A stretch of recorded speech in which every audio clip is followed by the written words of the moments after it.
앞에 이야기에서 이제 우리가 다윗이 우리아의 아내 밧세바를 이제 겁탈한 후에 우리아를 죽게 하는 것과, 그리고 그 이후에 이제 밧세바가 이제 다윗의 아이를 낳는 그런 내용을 보았죠. 하나님께서 보시기에 이것은 굉장히 큰 악이었습니다. 하나님은 다 기억하셨습니다.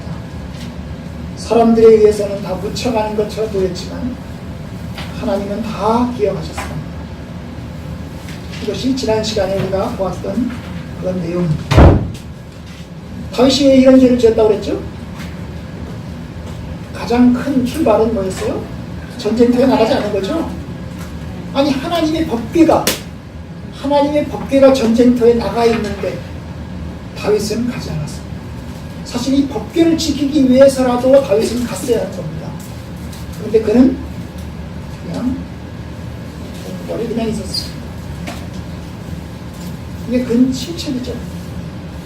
하나님이 계신 곳에 가지 않으면 결국 죄를 지을 수 있습니다. 그러니까 우리는 하나님이 계신 곳에 늘 가도록 해야 되죠. 하나님의 말씀이 우리의 삶을 다스리지 않으면 우리는 죄의 유혹 앞에 쓰러질 수밖에 없습니다. 그래서 성경은 말합니다. 게으르지 말고 열심을 품고 주옵소서. 게으르게 되고 열심을 품지 않게 되면 결국 죄로 빠질 수밖에 없습니다. 사탄은 쉬지 않기 때문에. 우리는 게으를 수 있어요. 우리는 열심을 품지 않을 수 있습니다. 문제는 뭐냐면 사탄은 쉬지 않기 때문입니다. 사탄은 주의 성도들이 쓰러지기 위해서 온갖 트릭을 쓰고 계략을 꾸밉니다. 그의 백성들을 무너뜨리는 일을 중단하지 않습니다.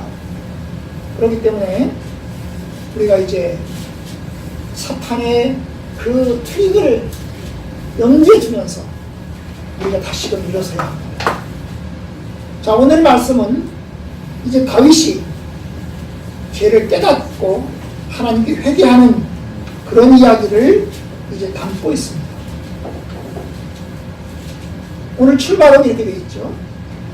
출발은 여호와께서 나단을 다윗에게 보내셨다. 바로 여기서 이제 출발을 합니다. 11장 마지막 절하고 12장 1절 사이에 여러 기간이 걸립니다. 그죠? 하나님이 여호와께서 나단을 보내실 때 죄를 짓자마자 보낸 게 아니죠. 밧세바를 건드리고 난 직후에 하나님께서 선지자를 보내신 게 아니죠. 긴 기간 동안에 거의 1년이라는 기간 동안에 겁탈하고 밧세바가 임신을 하고 그 임신한 것을 알고 다윗이 우리아를 불러들이고 그리고 나서 안 되니까 결국 전쟁터로 보내서 죽이고 그리고 장례식을 치르고 그리고 뭡니까? 자기 부인으로 삼고 그리고 자식을 낳고 이런 기간이 걸렸습니다. 그런데 그 기간 동안 하나님은 침묵하셨어요. 하나님 보시기에 악하였다 이 말씀을 하시고 난 다음에 12장 1절까지 거의 1년 동안 하나님께서 아무것도 안 하셨어요. 다윗의 마음이 어땠을까요? 아마 다윗이 생각했을 것입니다. 이제 죄는 덮어질 것이다. 백성들도 아무 소리 안 하고 찍소리 안 하니 사람들이 누구도 자기에 대해서 얘기하는 사람이 없으니 이제 덮어질 것이다. 이제 아무런 문제 없을 것이다. 이렇게 생각을 했겠죠. 평온하고 아주 순탄하였습니다. 그래서 여러분, 하나님은 기억하셨어요. 사람들에게는 잊혀나가기 시작했지만 하나님은 다 기억하고 계셨습니다. 그래서 이제 하나님께서 나단을 보내십니다. 그래서 나단이 다윗을 찾아가죠. 여전히 죄 가운데 있고 은폐된 상황 속에 살고 있는 이 다윗을 나단이 찾아갑니다. 사실 1년 동안 나단도 침묵하고 있었습니다. 나단도 선지자인데 그 옆에서 침묵하고 있었어요. 나단도 함부로 얘기를 못하는 겁니다. 왜냐하면 얘기를 했다가는 죽을 수가 있기 때문입니다. 세례 요한이 헤로드 왕의 그 죄를 얘기했다가 모가지 떨어졌잖아요. 그러니까 이게 함부로 지적할 수 있는 상황이 아니에요. 절대자의 이야기를 함부로 얘기할 수 있는 게 아닙니다. 여러분, 북한의 김정은이 뭐 알잖아요. 옆에서 한마디 했다가 죽여버립니다. 이런 상황입니다. 누가 목 내걸고 이야기를 쉽게 하겠습니까? 그런데 다윗이 나단이 찾아갑니다. 왜 찾아가죠? 하나님 보내셨기 때문에. 하나님이 나단을 보내시네. 하나님이 나단을 보내셨기 때문에 나단도 어쩔 수 없이 찾아가는 거예요. 좋아서 찾아가는 게 아니라 가기 싫은데 억지로 하는 겁니다. 하나님이 가라고 하니까, 하나님의 종이니까 하나님의 명령에 따라서 그가 갔습니다. 갔어요. 여러분, 하나님이 나단을 보내셨다는 점에서 하나님이 다윗을 사랑한다고 하는 것을 생각하게 됩니다. 하나님이 나단을 보내셨습니다. 하나님이 나단을 보냈다는 것은 다윗을 사랑한다는 겁니다. 만약에 나단을 보내지 않으면 하나님이 아예 버린 겁니다. 아예 버리면 하나님이 선지자를 보낼 필요도 없습니다. 왜냐? 너는 망해먹은 놈이니까, 너는 이제 내 눈에서 완전히 사라진 놈이니까. 그런데 하나님은 나단을 보내셨어요. 그 말은 하나님이 다윗을 사랑한다는 겁니다. 비록 그가 죄를 지었지만 하나님이 다윗을 사랑한다는 거예요. 여전히 하나님이 다윗을 떠나지 않았다는 것을 보여줍니다. 하나님이 독생자 예수님을 우리들에게 보낼 때 하나님이 버린 게 아니죠. 아담이 타락하고 에덴 동산에 쫓겨났을 때 인간은 이제 절망이었습니다. 하나님이 영광에 이르지도 못하였고 죽음에 이르게 됐습니다. 우리에게 소망이 없습니다. 희망도 없어요. 그런데 주님이 기억하십니다. 그리고 독생자 예수님을 보내셨습니다. 그 말은 우리를 사랑한다는 겁니다. 사랑한다는 겁니다. 저 같으면 안 하겠어요. 저 같으면 나를 배신하고 떠난 그 인간을 내가 사랑하겠습니까? 아마 여러분 같으면 어떻게 하겠어요? 핸드폰에서 제일 먼저 지워버리겠죠. 그렇지 않겠어요? 그렇죠? 꼴도 보기 싫겠죠? 다시 만나기도 싫겠죠? 더 이상 관계 갖지 않겠습니다. 그런데 하나님은 끊어진 관계를 하나님이 먼저 이제 손을 내미십니다. 그리고 예수님을 보내십니다. 바로 다윗에게 그랬습니다. 하나님이 다윗에게 나단을 보내셨다는 것은 하나님이 다윗을 여전히 사랑한다는 거예요. 여전히 사랑한다. 그래서 나단이 찾아갑니다. 사실 나단이 찾아가기 전에 다윗이 하나님께 먼저 회개했으면 얼마나 좋을까. 나단이 다윗을 찾아가서 지적하기 전에 당신의 죄를 범했습니다 라고 말하기 전에 다윗이 먼저 솔선수범해서 하나님한테 하나님 잘못했습니다, 용서해 주십시오 라고 말했으면 얼마나 좋을까. 그런데 우리 인간은 그러지 못해요. 우리 인간은 그러지 못해요. 하고 싶어도 못해요. 왜요? 자존심 때문에 못하고, 창피해서 못하고, 그렇죠? 못합니다. 발각되기 전에는, 들통나기 전에는 내가 먼저, 여러분, 먼저 자수하는 거 쉬운 거 아닙니다. 자수하는 거 쉬운 거 아니에요. 덥잖아요. 그냥 지나가기만 합니다.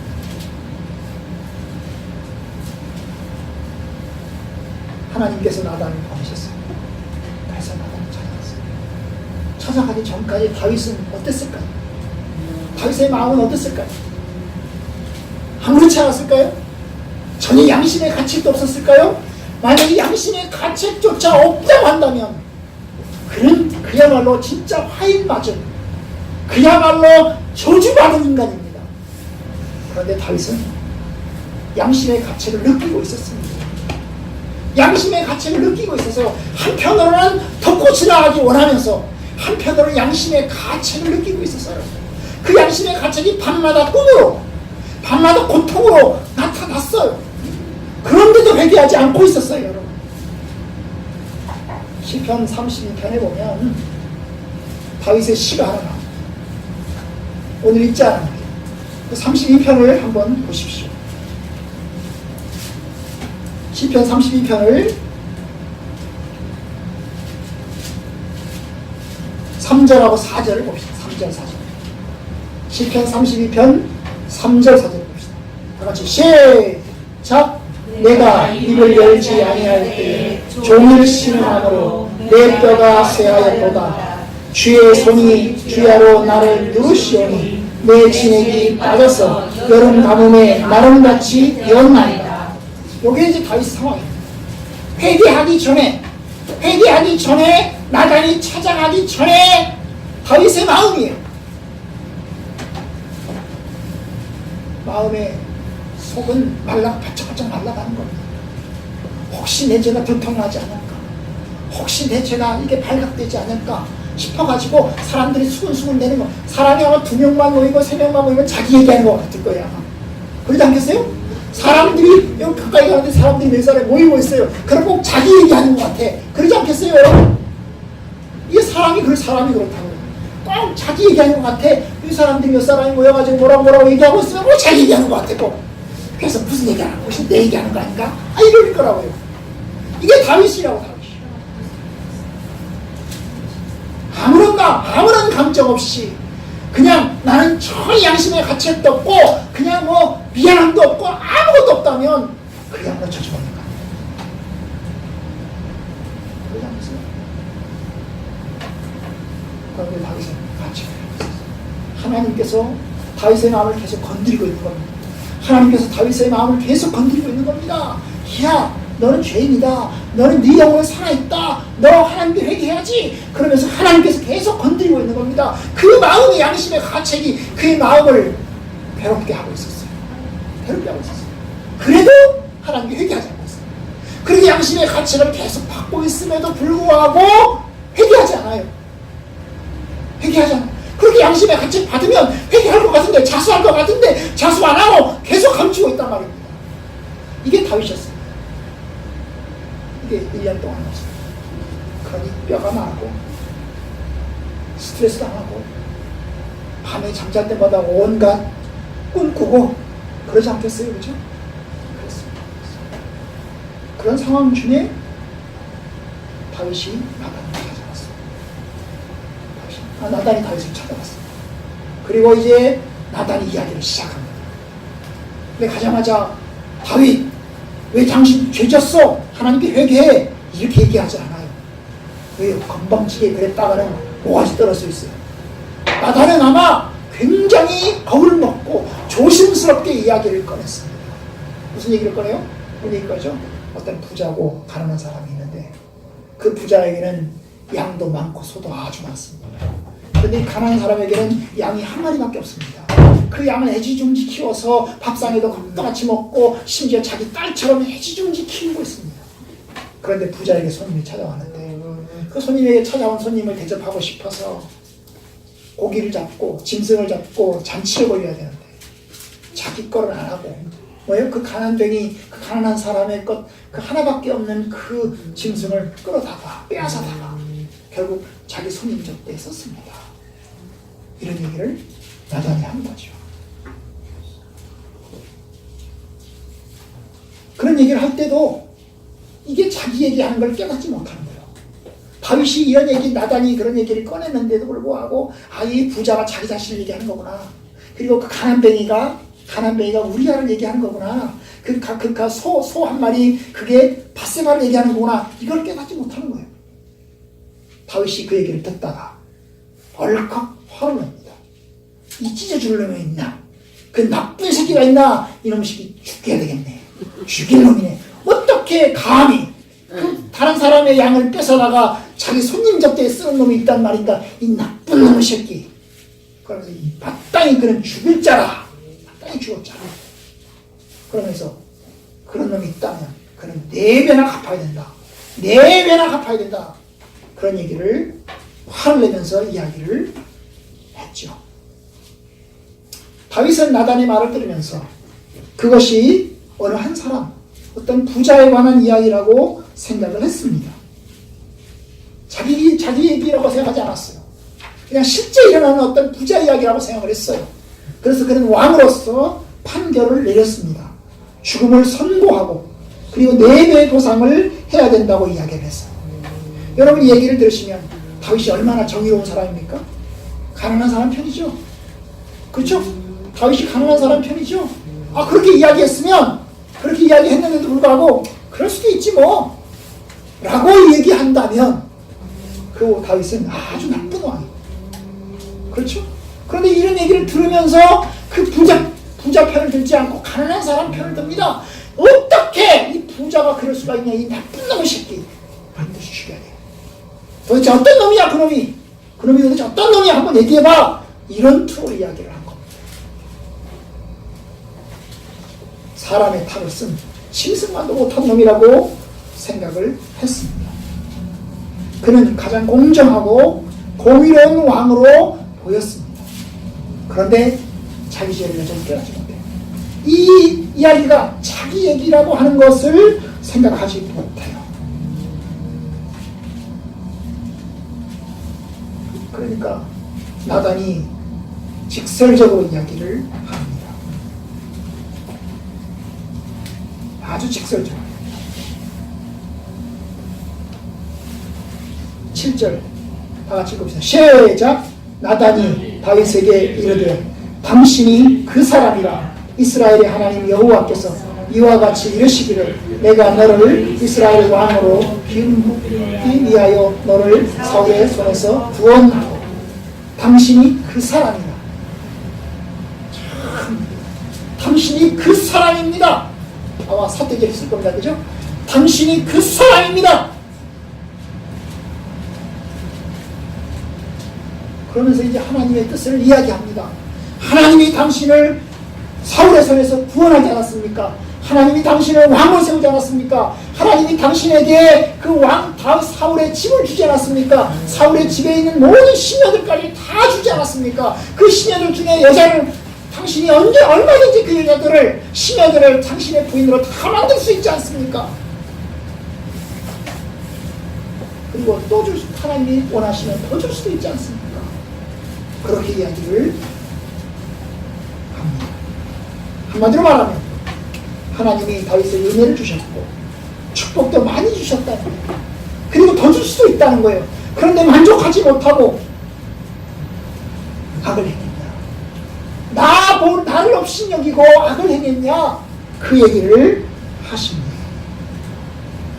9절 따라서 읽읍시다. 시작. 그러한데 어찌하여 네가 여호와의 말씀을 업신여기고 나 보기에 악을 행하였느냐. 네가 칼로 햇사람 우리아를 치되 암몬 자손의 칼로 죽이고 그의 아내를 빼앗아 네 아내로 삼았도다. 여기서 이제 강조점 빼앗는다는 말이에요. 그의 아내를 빼앗아, 그죠? 빼앗아. 강탈했다는 겁니다.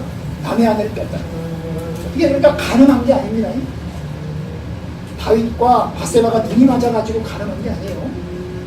다윗이 남의 여자를 빼앗은 겁니다. 겁탈한 강제적으로. 우리아의 아내는 바세바는 힘이 없어요. 왕이 시키면 시키는 대로 해야 되는 상황입니다. 그 당시 상황에서 어쩔 수 없는 거예요. 여러분 성추행, 성폭행 요새 이렇게 많이 나오잖아요. 그죠? 미투. 거의 대부분 다 권력을 기반으로 합니다. 사장이 부하 직원을, 그죠? 부하 직원이 사장님을 어쩔 수 없는 안 되는 거죠. 상관이 부하가 상관은 아니죠. 다 권력을 기반으로 하는 겁니다. 권력을 기반으로. 부자와 가난한 사람, 회장님이 부하 직원을, 이게 성추행과 성폭행의 본질입니다. 합의하에 이루어지는 관계가 아니고 합의 없이 윗사람의 직권에 자기 권력에 의해서 하는 겁니다. 그 힘없는 사람은, 아랫사람은 그냥 가만히 있어요. 이게 성추행의 본질입니다. 이게 국가기관이 검찰에서 일어나고 법원 판사들끼리도 일어나고. 참 생각해 보십시오. 여러분, 검사들 사이에 그런 일이 일어난다면 이 세상은 얼마나 비일비재하겠습니까?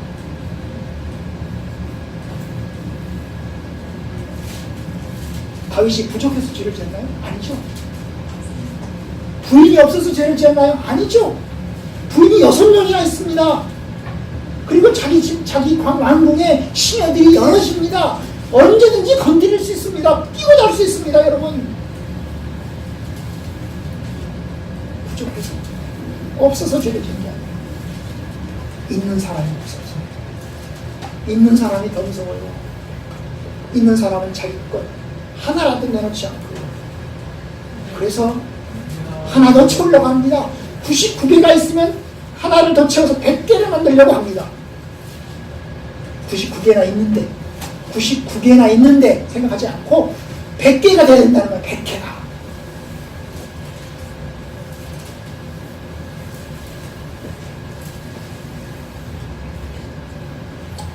결국 이제 나단이 뭐죠? 하나님의 징벌을 선고합니다. 그 징벌이 뭐죠? 10절부터 시작해서 12절까지 읽어봅시다. 같이 시작! 이제 네가 나를 없인 여기고 햇사람 우리아의 아내를 빼앗아 네 아내로 삼았은즉 칼이 내 집에서 영원토록 떠나지 아니하리라 하셨고, 여호와께서 또 이와 같이 이르시기를 보라, 내가 너와 내 집에 재앙을 일으키고 내가 내 눈앞에서 내 아내를 빼앗아 내 이웃들에게 주리니 그 사람들이 내 아내들과 더불어 백주에 동침하리라. 너는 은밀히 행하였으나 나는 온 이스라엘 앞에서 백주에 이 일을 행하리라 하셨나이다 하니, 여기 보면 하나님의 심판이 두 개입니다. 하나님이 너 아주 나쁜 짓을 저질렀다. 그 나쁜 짓을 저지른 너에게 내가 심판을 두 가지를 내린다. 하나는 칼, 네 집안에 칼싸움이 계속될 것이다. 너의 집안에 칼이 떠나지 않을 것이다.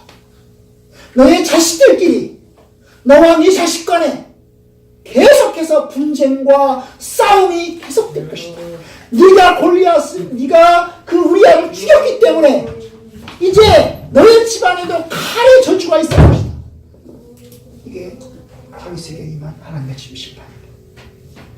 두 번째가 뭐예요? 네 아내들이 겁탈당할 것이다.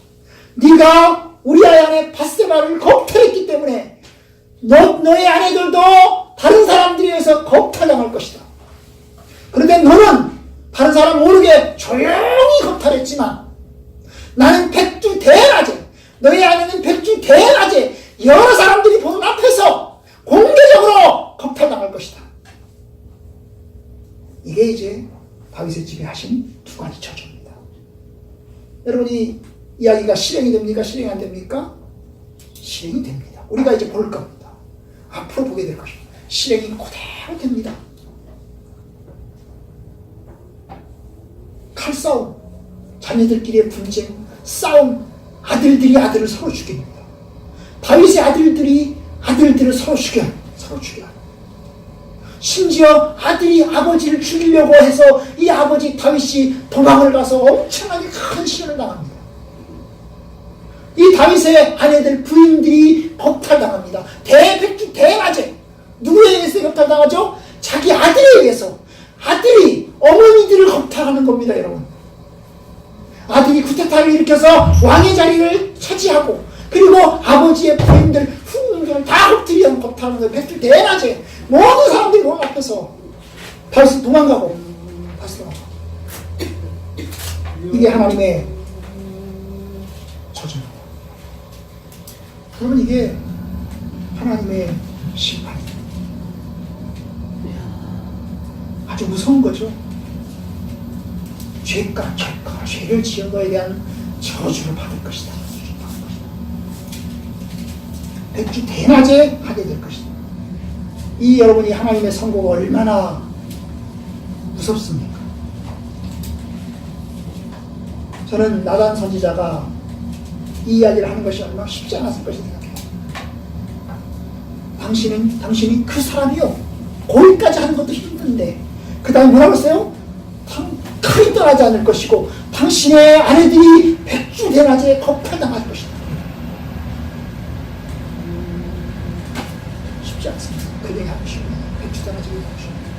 왜요? 모가지 떨어지는 일입니다. 나단에 모가지가 날아가는 일이에요. 잘못하면 죽어요. 만약에 다윗이 거부한다면, 하나님의 말씀을 거부한다면 나단이 죽는 겁니다. 다윗이 하나님 말씀을 받아들이면 나단이 사는 거지만 나단이 죽을 수도 있는 거예요. 하나님 말씀을 거부한다면 죽을 수 있는 겁니다. 만약에 사울 같으면 나단은 죽습니다. 사울 같으면 나단은 죽어요. 그러지 않겠어요? 그러니 말하기 쉽네요. 여러분, 자식이 부모가 자식을 혼내는 것도 쉽지 않습니다. 어린애기들은 때려서 키우고 책망이라도 하고 화도 내면서 혼내죠. 그럼 아이들은 그냥 받아들이죠.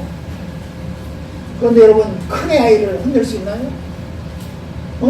30살짜리 애를 내가 책망했다고 쳐보십시오.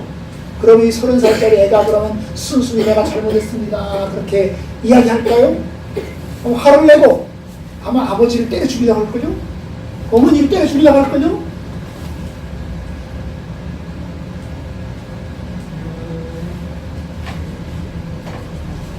부모와 자식 사이에 남남이 되고 얼굴도 보지 않는 일이 얼마나 빌립이지 않습니까? 말하다가 싸움이 돼가지고 형제들끼리도 보지 않습니다. 하물며 하나님의 사람 선지자가 왕에게 이야기를 했는데 그 왕이 받아들이면 다행이지만 안 받아들이면 죽는 겁니다. 그러니 말하기 쉽지 않아요. 근데 사실은 말을 해야 되는 거죠. 하나님의 사람이란 말을 해야 되는 거죠. 성도들이, 하나님의 자녀들이 잘못 가고 있다면 목회자가 말을 해야 될까요? 안 해야 될까요? 말해야 될까요? 안 해야 될까요? 말해야 되겠죠. 그렇게 신앙생활 하면 안 됩니다. 그렇게 신앙생활 하시면 안 됩니다. 그건 신자의 도리가 아닙니다. 이야기를 해야 되겠죠. 그런데 여러분, 그렇게 이야기 못합니다. 그렇게 얘기했다간 목사님 쫓겨납니다. 그래서 교회가 이 모양입니다. 지금요. 장로님들이 많은 죄를 지어요. 목사님들이 그 얘기를 못합니다. 얘기했다간 쫓겨나거든요.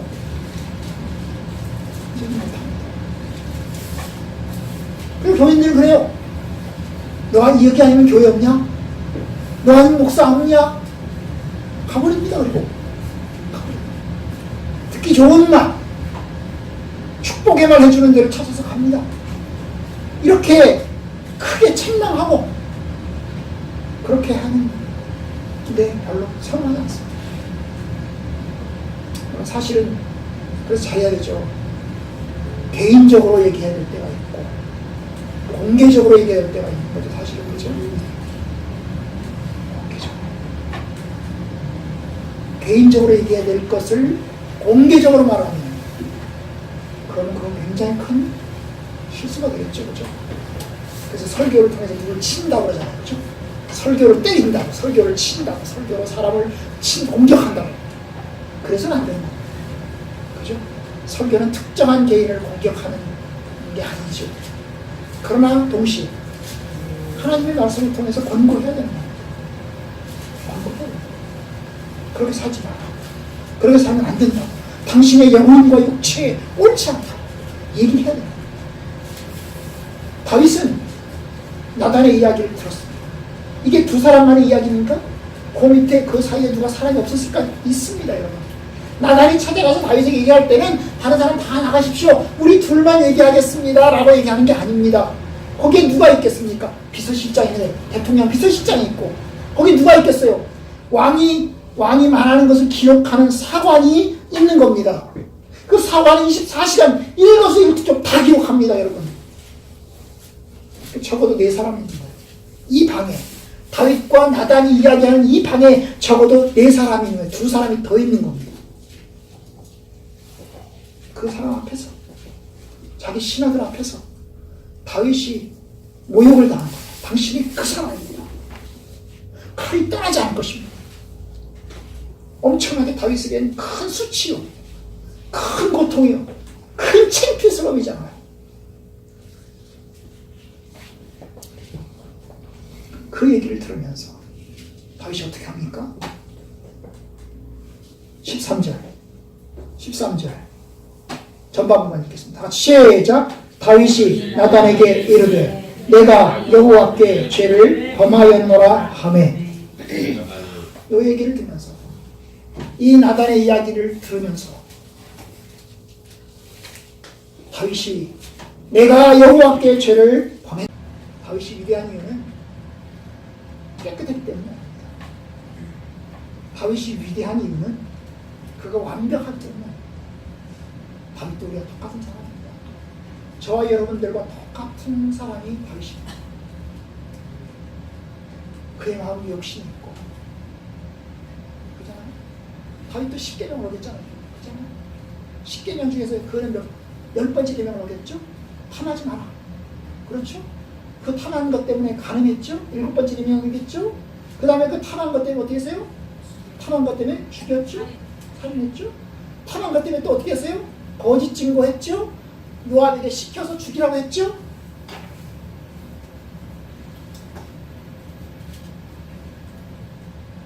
그런데 다윗이 위대한 하나님께 자기가 지적받을 때 먼저 자수하지 못했지만, 먼저 자수해서 하나님 앞에 내가 잘못했습니다 라고 하지 못했지만, 책망을 받을 때, 지적받을 때 내가 죄인입니다, 내가 잘못했습니다 라고 하면서 주님 앞에 자기가 인정한 겁니다.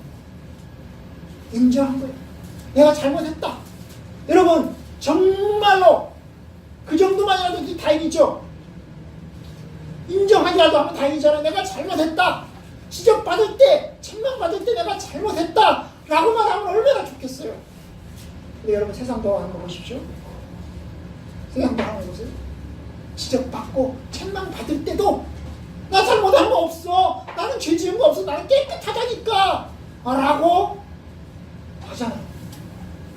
재판에 가서, 법정에 가서 판결 받으면서까지 이야기하잖아요. 그죠? 나는 죄 없다고, 나는 잘못한 거 없다고.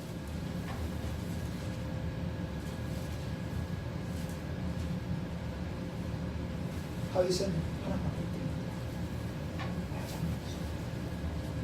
하나님 용서 주십시오. 하나님 용서 주십시오. 그 기간 동안 다윗은 아까 제가 말씀드렸지만 다윗은 마음의 가책을 가지고 있었어요. 양심의 가책을 가지고 있었어요. 그 양심의 가책이 1년 동안 그를 계속해서 끊임없이 권유하고 있었어요. 그러던 중에 이제 나단이 찾아와서 하나님의 말씀을 가지고 책망을 했어요. 그럴 때 그가 하나님을 회개했죠. 아마 다윗이 양심의 가책조차 없었다면, 양심의 가책조차 없었다면 나단이 찾아가서 책망했을 때 회개했을까? 뭐 그럴 수 있죠. 그건 내가 몰랐습니다. 내가 깨닫지 못했습니다. 나는 죄가 없는 줄 알았는데, 나는 아무렇지 않은 줄 알았는데, 내가 당신의 말을 듣고 보니까 내가 잘못한 것 같습니다. 내가 잘못했습니다 라고 말할 수도 있겠죠. 그럴 수 있죠. 그렇잖아요. 우리는 보통 우리 자신을 못 깨달으니까 우리 자신을 잘 깨닫지 못하고 지나갈 때가 많잖아요. 내가 잘못한 게 있어도 잘못했다고 하는 사실조차 느끼지 못하고 사람이 얼마나 많습니까? 그러니까 사실 지적받을 때, 책망이라도 할 때 깨달을 수 있으면 좋겠어요.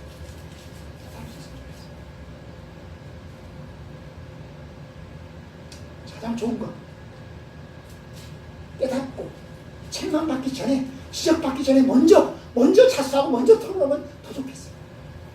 먼저 엎드리면 좋겠어요. 매 맞기 전에, 큰 징벌 받기 전에 먼저 엎드리면 더 좋겠어요. 그게 잘 안 돼요. 이게 잘 안 돼요. 인간은 갈 때까지 가야 돼요. 갈 때까지. 그래야 하나님 앞에 가서 이제 말씀 듣겠습니다. 결국 다윗은 나단의 책망을 듣고서야 하나님 앞에 엎드립니다. 듣고 나서라도 엎드렸으니 그나마 잘하고, 우리가 하나님의 말씀을 듣고서라도 깨달을 수 있다면, 그리고 돌아설 수 있다면 그건 잘한 겁니다. 그렇죠? 그렇게라도 하면 좋겠어요. 하나님의 말씀을 듣고서라도 깨달았으면 좋겠어요. 그리고 하나님께 회개했으면 좋겠어요. 주님이 원하시는 겁니다. 원하시는 겁니다. 회개하는 사람이 되라. 회개하는 사람이 되라. 주여 내가 잘못했습니다. 나의 죄를 용서해 주옵소서. 용서해 주옵소서. 회개하는 사람이 되라. 하나님은 다윗을 사랑하셔요. 사랑하니까 나단을 보냈고 나단을 통해서 하나님의 말씀을 전하게 하시죠. 여전히 사랑하세요. 그를 징벌하시지만, 그리고 앞으로 징벌할 것이지만 하나님은 여전히 다윗을 사랑하세요. 그래서 나단을 보냅니다. 만약에 사랑하지 않으면 나단 보낼 필요 없죠. 보낼 필요 없죠. 그런데 하나님은 나단을 보내십니다. 사랑하시니까, 신실하시니까 보냅니다. 그리고 이야기하게 합니다. 우리가 하나님의 말씀을 들을 수 있는 것 은혜입니다. 하나님의 뜻을 깨달을 수 있는 것 하나님의 은혜입니다. 저와 여러분들이 하나님의 은혜를 깨닫기를 원합니다. 하나님의 말씀을 통해서 우리 자신을 깨닫기를 원합니다. 그래서 하나님의 진리 안에 서기를 원합니다. 우리는 흔히 다 약합니다. 연약한 사람이 있잖아요. 실수도 합니다. 부족합니다. 부디 하나님 앞에 엎드려서 회개하고 순종하는 성도들이 되시길 주님 이름으로 축원합니다. 기도합시다.